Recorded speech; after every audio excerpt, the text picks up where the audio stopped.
وہ کہتا ہے کہ میں پشتونوں کا نمائندہ ہوں، مگر پشتونوں کی سرزمین کو افغانستان کا حصہ قرار دیتا ہے۔ خیبر agency was formed before Durand Line. وہ دعویٰ کرتا ہے کہ میں عوامی حقوق کا محافظ ہوں، مگر فاٹا کے انضمام عوامی نمائندگی کے سب سے بڑے موقع کے سامنے دیوار بن جاتا ہے۔ کہ فاٹا میں جو کچھ کرنا ہے ہماری مرضی سے کرو۔ ہم اعلان کرتے ہیں کہ جو بھی فاٹا کے عوام کی بات نہیں مانتا ہم اس کے خلاف۔ وہ جلسوں میں نعرہ لگاتا ہے کہ میرے ووٹ چرائے گئے، مگر جب اقتدار ملتا ہے تو اپنے ہی بھائی کو گورنر بنوا دیتا ہے۔ شہباز کی یہ حکومت لون سے آئی ہے، پیسوں سے آئی ہے، بے ایمانی سے آئی ہے، چوری سے آئی ہے۔ وہ پارلیمان میں کھڑا ہو کر چیختا ہے یہ چائنا پنجاب کوریڈور ہے، لیکن اتحادی کرسی ملتے ہی خاموش بھی ہو جاتا ہے۔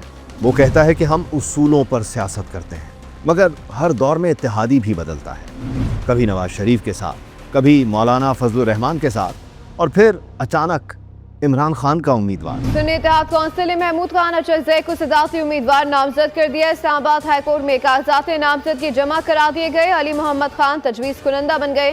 محمود اچکزئی کی نامزدگی کی منظوری بانی پی ٹی آئی نے دی۔ یہ ہے محمود خان اچکزئی، تضاد کی سیاست کا دوسرا نام۔ زبان کچھ اور، عمل کچھ اور، نعرہ کچھ اور، انجام کچھ اور۔ 70 اور 80 کی دہائیاں وہ جمہوریت کی بات کرتا رہا، مگر افغان جنگ کے دن آئے تو اس کا بیانیہ مشکوک ہو گیا۔ پاکستان کے حساس وقت میں وہ افغان مہاجرین کے حق میں کھڑا ہوا، ایک ایسا موقف جس نے اسے ہمیشہ افغان نواز کہلوانے پر مجبور کر دیا۔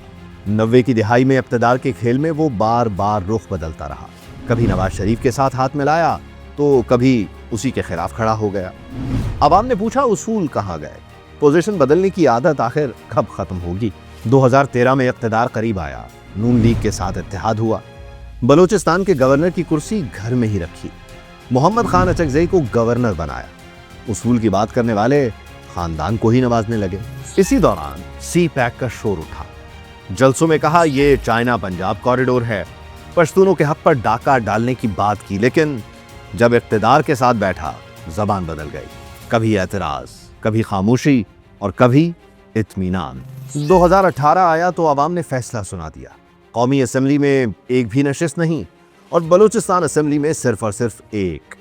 عوام نے تضاد کی سیاست کو مسترد کر دیا۔ ہار کے بعد پارٹی مزید بکھر گئی، جو اختلاف کرے اسے نکال دیا گیا، جو سوال کرے اسے سزا دی گئی۔ اندرونی جمہوریت کے بغیر عوامی نمائندگی کہاں سے آتی؟ 2024 آیا تو ایک اور یو ٹرن آیا۔ کل تک پی ڈی ایم کے ساتھ تھا، آج عمران خان کا صدارتی امیدوار بن گیا۔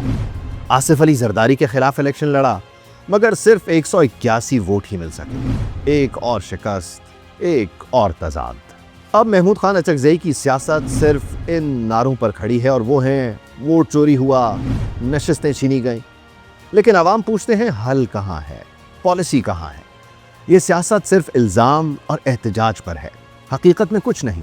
افغان مہاجرین پر بھی یہی ابہام، کبھی ان کے حق میں تقریریں، کبھی وضاحتیں۔ قوم پوچھتی ہے کیا یہ پاکستان کے لیے بولتا ہے یا کسی اور کے لیے؟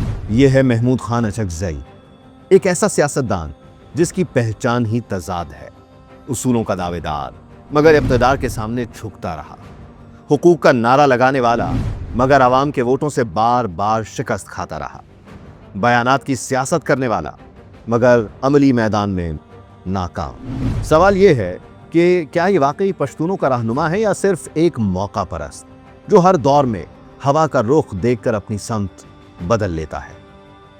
فیصلہ آپ کا ہے، ہم نے فائل سامنے رکھی۔